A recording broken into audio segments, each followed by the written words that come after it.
গত বৃহস্পতিবার দিন ছিল শ্রী শ্রী জগন্নাথ দেবের রথযাত্রা। তো সেই উপলক্ষে আমাদের গৃহেও প্রতি বছরের ন্যায় এবছরও পালিত হয়েছিল সামান্য আয়োজনে রথযাত্রা। প্রতিদিনের মতন আজকেও ভোর 4টের সময় মন্দির খোলা হয়েছে। তো মন্দির খুলে প্রথমে মন্দিরে যে সমস্ত গোছগাছ পরিষ্কার পরিচ্ছন্ন সেগুলো করে নেওয়া হচ্ছে। গত রাত্রেবেলায় আমি ঠাকুরদের সব শৃঙ্গার করে আমি তাদের সাজিয়ে দিয়েছি তাদের সিংহাসন পেতে। তো ওনারা ওনাদের যে স্থানে থাকেন 12 মাস সেখান থেকে আজকে মায়ের সম্মুখে এসে বসেছেন। এখানেই ওনাদের পূজা অর্চনা হবে এবং তাদের সেবা যত্ন এখানেই হবে। রথযাত্রা উপলক্ষে আজ আমাদের মন্দিরের বিশেষত্ব হচ্ছে গিয়ে প্রভুর উদ্দেশ্যে 56 ভোগ নিবেদন। তো সেই 56 ভোগের আয়োজন করতে আজকে কিন্তু বসে গেছে এখানে 4-5 জন যোগাড়ি। প্রথমে এখানে 4-5 জন যোগাড়ি বসেছে, আর এদিকে কাকিমা রান্না করার জন্য এসেছেন ভোগ রান্নার। শুধু একা কাকিমা নয়, আরও 2-3 জনা লেগেছে রান্না করার জন্য। 2-3 জনা বলা ভুল, তার থেকে বেশি, তো সেটা আর বললাম না। তো এদিকে কাকিমা করছে রান্না, এদিকে ভেতরে আমিও ভাজাভুজো কিছু করছি, আর এদিকে আমার বৌদি বসে গেছে নৈবেদ্য জোগাড় করার জন্য। তো এদিকে নৈবেদ্যাদি এবং পুজোর সমস্ত জোগাড় যন্ত্র হয়ে গিয়েছে।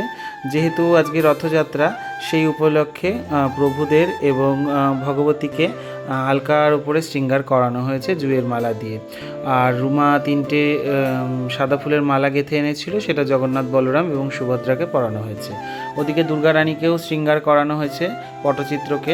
যেহেতু রথযাত্রা এই আজ থেকেই সূচনা হলো, এবার তিল তিল করে তাকেও গড়ে তোলা হবে। আজ থেকে জানান দিল যে তারও আসার সময় হয়ে যাচ্ছে। তো আজকের যে নিত্য সেবা, যে পূর্বাহ্নকালীন সেবা, সেটার পাঠে আমি ছেড়েছি। সেটার পাঠ নিয়েছে আমারই শিষ্য সৌনক। আমি মঙ্গল আরতি এবং বাল্য সেবাটা দিয়ে আমি ওদিকে ভোগের ঘরে চলে গেছি, আর এদিকে আমি ঢুকিনি। ঠাকুর শৃঙ্গার এক ফাঁকে এসে আমি করে গেছি। এদিকে দিদি আর পিসিতে ওদিকে রান্নাবান্না করছে।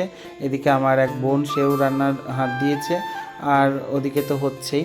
আজকে পুরো আমার ঘর এবং ভোগ রান্নার ঘর, আমার রান্নাঘর, সমস্ত কিছু মিলে হচ্ছে প্রভুর ভোগের আয়োজন। এবার ওদিকে পুজোও শুরু হয়ে গেছে। আর দেখুন সকলকে কত সুন্দর লাগছে শৃঙ্গার করানোর পর। পুজো প্রায় অনেকটা হয়ে গেছে। আমি পুজোর এখানে থাকতে পারিনি। এই সমস্ত ছবি বা ভিডিও সমস্ত কিছুই নিয়েছে আমার খুড়তুতো বোন। তো এবার ওদিকে সমস্ত রান্নাবান্না সুসম্পন্ন হবার পর এক এক করে সমস্ত কিছু পারস করে সাজানো হচ্ছে এবং সেগুলোকে প্রস্তুত করা হচ্ছে প্রভুর উদ্দেশ্যে নিবেদন করতে যাওয়া হবে বলে। তো আমার বারান্দা জুড়ে, সম্পূর্ণ জায়গা জুড়ে ভোগ পারস করা চলছে এখন। যে যা রান্নাবান্না করছে এবং তার সঙ্গে যে সহকারী হিসেবে রয়েছে তাকে দিয়ে সেটা সঙ্গে সঙ্গেই পাঠিয়ে দিচ্ছে আমার বারান্দায়, যাতে সেটাকে সুন্দর করে পারস করার পর সেটাকে সাজিয়ে নেওয়া যায়। তো এবার এখানে দেখছেন সমস্ত কিছু দিয়ে পারস আমার সুসম্পন্ন করা হয়ে গেছে। এবার ভোগ যাবে প্রভুর উদ্দেশ্যে মন্দিরে। তো এবার ভোগ চলে এসেছে মন্দিরে, এবার ভোগ নিবেদন করা হচ্ছে। তার আগে একটুখানি নাম কীর্তন এবং মায়ের বন্দনা এবং জগন্নাথের বন্দনা করা হচ্ছে এবং সেই আনন্দে সকলেই একটুখানি মজেছে এবং হাততালি দিচ্ছে। আর ভোগ এখন নিবেদন করা হয়ে গেছে। ভোগ সকলে দর্শন করুন। ভোগ দর্শনে সকলের দুর্ভোগ কাটুক। ভোগে আজকে রয়েছে 4 প্রকারের অন্ন এবং লুচি, তারপরে হচ্ছে গিয়ে বিভিন্ন রকম ভাজা, শাক ভাজা, বিভিন্ন রকম ডাল, কচুর শাক, শুক্তো এবং রসা, তার সঙ্গে এবং মিষ্টান্নাদি এবং পিঠে, শরবত ইত্যাদি সমস্ত কিছু নাড়ু মুরকি সহযোগে প্রভুকে ভোগ নিবেদন করা হয়েছে। মোটমাট রান্না করা ভোগ নিবেদন করা হয়েছিল 83 রকম এবং বাজারজাত ছিল বাদবাকিগুলো। ওই সংখ্যায় হয়তো 95-এর কাছাকাছি যাবে। এই রকম এতগুলো পদে প্রভুকে ভোগ নিবেদন করা হয়েছিল। ভোগ সুসম্পন্ন হবার পর এবার প্রভুদেরকে নিয়ে যাওয়া হচ্ছিল রথের কাছে, অর্থাৎ আমাদের ভেতর বাড়িতে। ওখানেই রথটাকে দাঁড় করানো হয়েছিল এবং সকলকে রথে স্থাপন করে নেওয়া হয়েছে। সেরকম বিধিনীতি কিছুই জানি না, ভক্তিভাবে মন থেকে যেটুকুনি যা হয় সেটাই যুগ যুগ করে যাচ্ছি এবং যুগ যুগ করেও যাব। যুগ যুগ এই কথাটা কেন বললাম? আজকে রথযাত্রা আমাদের নতুন নয়, বিগত 20 বছরেরও বেশি হবে আমাদের রথযাত্রা গৃহে কিন্তু পালিত হয়। সময়টা ছিল আমার ওই ক্লাস 2 মতন। সেই সময় আমাদের কাঠের ব্যবসা ছিল। দোকানে দেখেছিলাম একটি রথ তৈরি হতে এবং সেটা দেখে বাবার কাছে প্রচণ্ড জেদ করেছিলাম যে একটি রথ বানিয়ে দেওয়ার জন্য। সেই জেদ সইতে না পেরে বাবা একটি রথ বানিয়ে দিয়েছিল এবং সেই রথটিকে নিয়ে সকল ভাই বোনেরা মিলে আনন্দ করে আমরা রথযাত্রা করতাম। এবং সকলকে বলা থাকতো স্কুলের টিফিনে যে 2-1 টাকা পাবি সেটাকে জমিয়ে রাখবি, এবং জমিয়ে রাখার পর স্কুল থেকে ফেরার পথে সেই টাকা দিয়ে রঙিন কাগজ কিনে বইয়ের দোকান থেকে নিয়ে আসা হতো। এবং নিয়ে এসে পড়ার ফাঁকে এবং স্কুলের ফাঁকে যেটুকুনি সময় পেতাম সেই সময়ে রথটাকে কিন্তু সেই রঙিন কাগজ দিয়ে আঠা দিয়ে জুড়ে জুড়ে সাজানো হতো। সত্যি কথা বলতে এই মুহূর্তগুলো আলাদাই একটা আবেগের এবং আনন্দের ছিল। প্রত্যেক বছর রথযাত্রা আসলে এই মুহূর্তটা কিন্তু মনে হয়। জানি না কার ছোটোবেলায় এরকম স্মৃতি কার কার আছে, কিন্তু আমাদের কিন্তু এখনও মনে হয়। এই রথ সাজানোর পর সারাটা পাড়া টেনে নিয়ে ঘুরে বেড়ানো এবং সকলের বাড়ি বাড়ি নিয়ে যাওয়া, এবং সকলে অপেক্ষাও করতো আমাদের জন্য। আজ আর সেই রথযাত্রা নেই। রথযাত্রার আকার অনেকটাই দিনে দিনে বড় হয়েছে, রথের আকারও বড় হয়েছে। সত্যি কথা বলতে অনেকটাই বড় করে এই রথযাত্রা পালিত হতো, কিন্তু লকডাউনের পর সেইটা আমি অনেকটাই কমিয়ে দিয়েছি। কেন কমিয়ে দিয়েছি?